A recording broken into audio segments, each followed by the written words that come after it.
What's up, everybody? Powerhouse WRX here with my boy Kevin and the Subi mascot.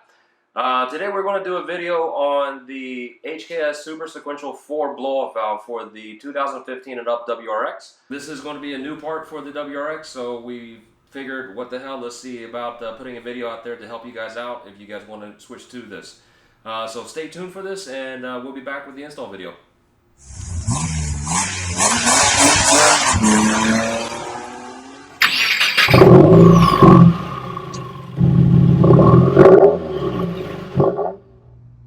Alright, from underneath the car, you're going to have to disconnect all your hoses from your turbo inlet pipe, and then you're also going to have to go ahead and remove your blow-off valve to do this. If you have a stock blow-off valve, obviously it's going to look a lot different than this.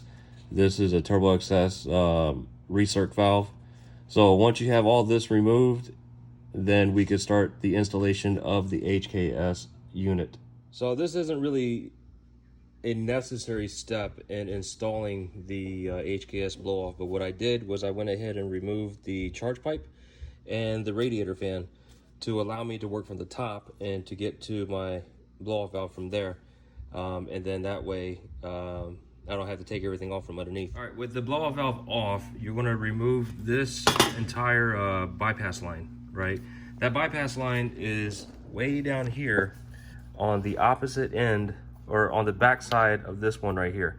If you follow it up, is actually this back piece, this back tube here. You're going to cap it off with a supplied 8mm cap, because I guess with the HKS valve, you're not going to need that anymore. All right, your next step in this install is you're going to take this piece right here and you're going to put it where your blow-off valve was, okay?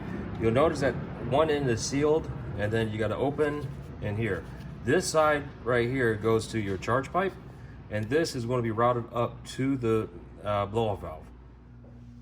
All right, once you have that adapter installed, the next thing you're going to do is install the bigger tube that comes with it. This is the 18mm tube that comes with it, and what's going to happen is this is going to route up to where the blow-off valve is going to sit, which is right here above your ECU. All right, the way the HKS blow-off valve is set up when you first get it is going to be set up for a complete vent to atmosphere, or VTA. So what you're going to want to do is remove the inside fin here and replace it with the adapter that it comes with for the recirc.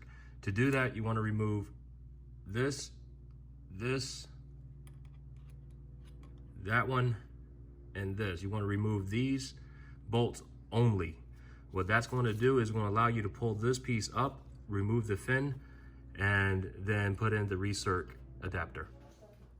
All right, so here's what the blow-off valve looks like when it's set up for recirc, and also with the mounting bracket already put on. So here we have the HKS Super Sequential 4 blow-off valve installed on the WRX. Again, this is a 2015 WRX. Installation was pretty straightforward. So just going to go a quick recap on the tubing, on where everything went. So down on the turbo inlet pipe, since nothing's really connected yet, I'll show you where everything goes. Your main 18mm hose, now this is coming off of my AOS, okay? So your setup might be a little bit different. But in the beginning, we went ahead and took off the stock blow-off valve and replaced it with the joint clamp, or the joint adapter that they have down here. This one runs up, this tube runs up to your blow-off valve here. Again, this is set up for recirc, so the recirc goes back down to the same tube that goes back to your AOS, and is going to connect together like that. They provide a little T adapter in there so you could connect your tubes up, but this is going to go right back in to your 18mm here. I'm trying to hold it for you so you guys can see it, okay? Then on the back side of it, on the bypass side of it, this one was a little bit confusing, but then you kind of figured it out by what you did earlier, okay? So connect the line through, air filter goes in there, line comes down, and then you're going to cap off, if you can see it, this line right here.